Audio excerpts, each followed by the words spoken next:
times I went to close one time the guy was like, no, I got it. I got you covered, guys. Thank you. I like your setup in here. Thank you. It's been the best Uber I've been on all week.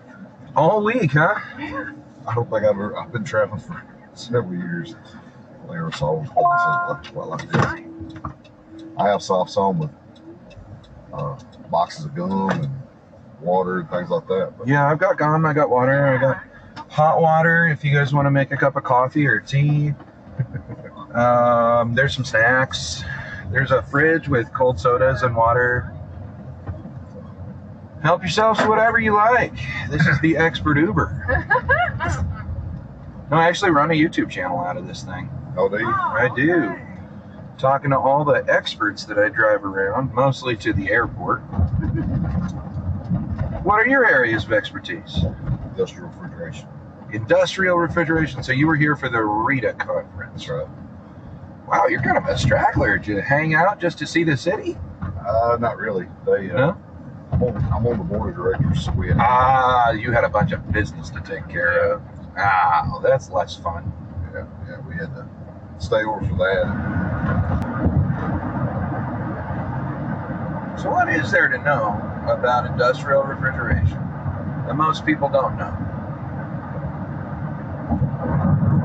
They usually call it the hidden trade because you tell somebody that you're involved in industrial refrigeration, they say, oh, I work in refrigerators. And that's not really true. Or they think that somebody can walk in a cooler at a convenience store or something. We don't do that. The stuff we do is like 500,000 to a million cubic feet, minus 10 warehouses. Wow. I've got a charge of refrigerator for 60,000, 70,000 pounds. Whoa.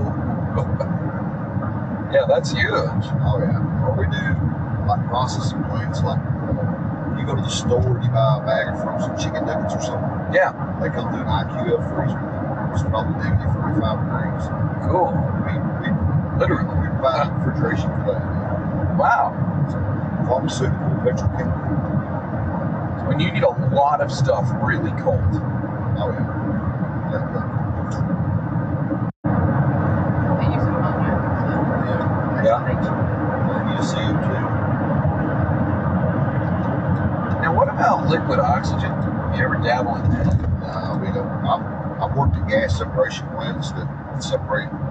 They basically pull air out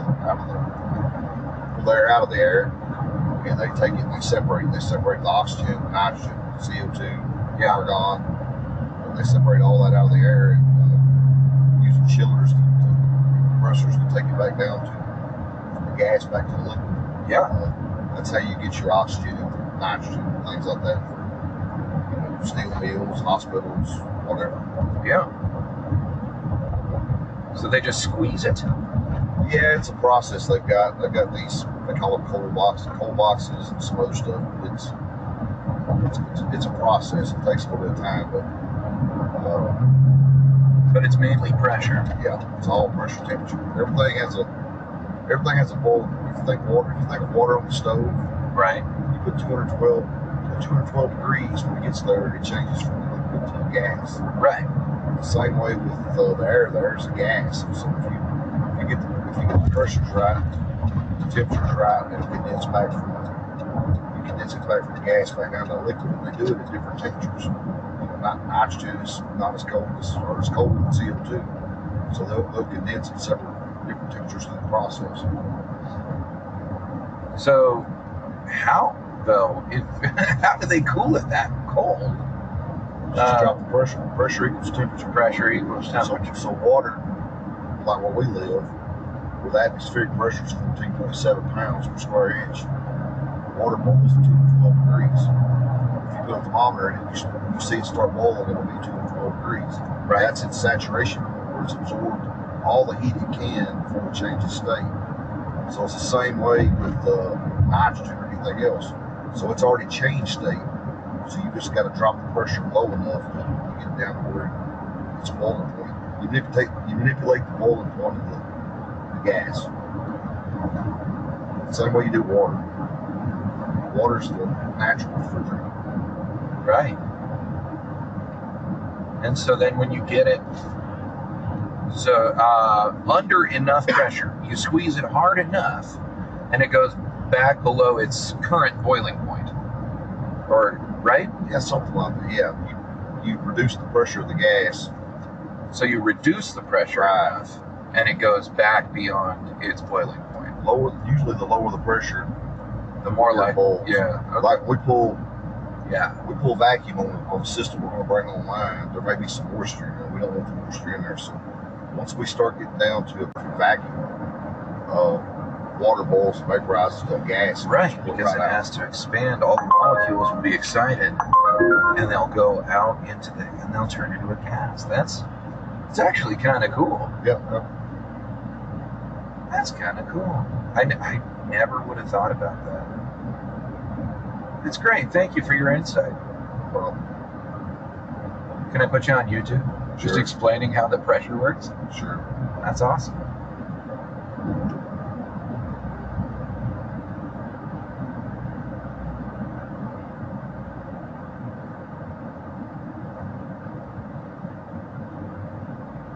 The hidden trade. I like that too. So how many subscribers you got on your YouTube channel? Not enough. Not enough. So have you got enough that you get a check yet? No. Okay. No, but I just started last week. So Okay. the rig is about a month old, I got you. but I've been driving around for about 2 years. Right. And I have talked with so many people who know so much stuff that I don't know. Yeah. You know, like, and stuff you don't know, you know.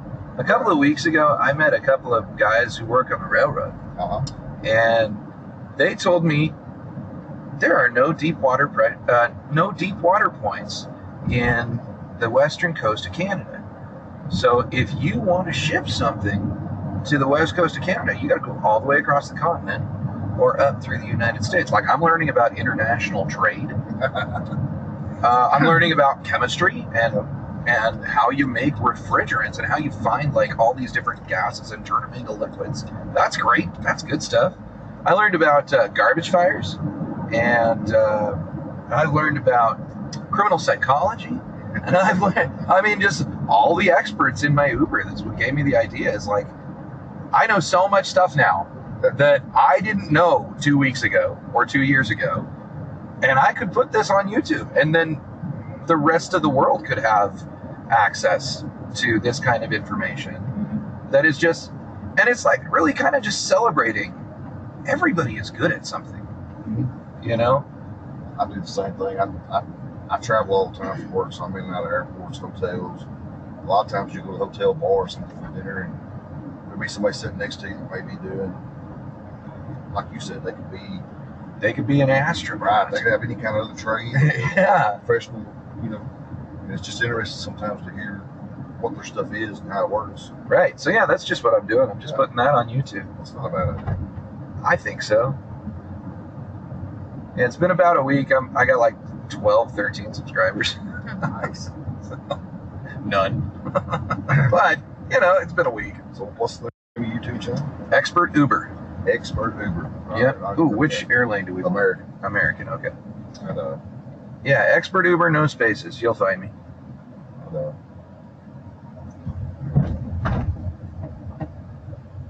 I thought I was getting into what was it, a cash cab? yeah. Yeah, sort of the same idea, except you pay me.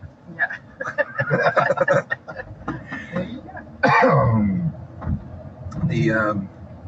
Yeah, sometimes the stories I get to put up are just, you know, drunken debauchery, but Yeah. at 4 in the morning. Well, I asked the Uber driver, I had one time, I had this little lady pick me up early in the morning one Oh. day.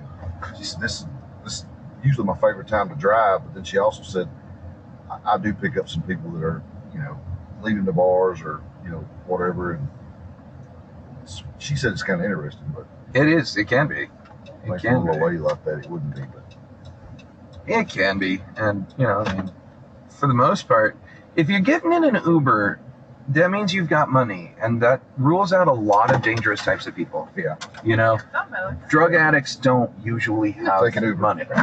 or an alley. Yeah. Oh. I would think college kids wouldn't either, but Stand up there. That's a minor miracle.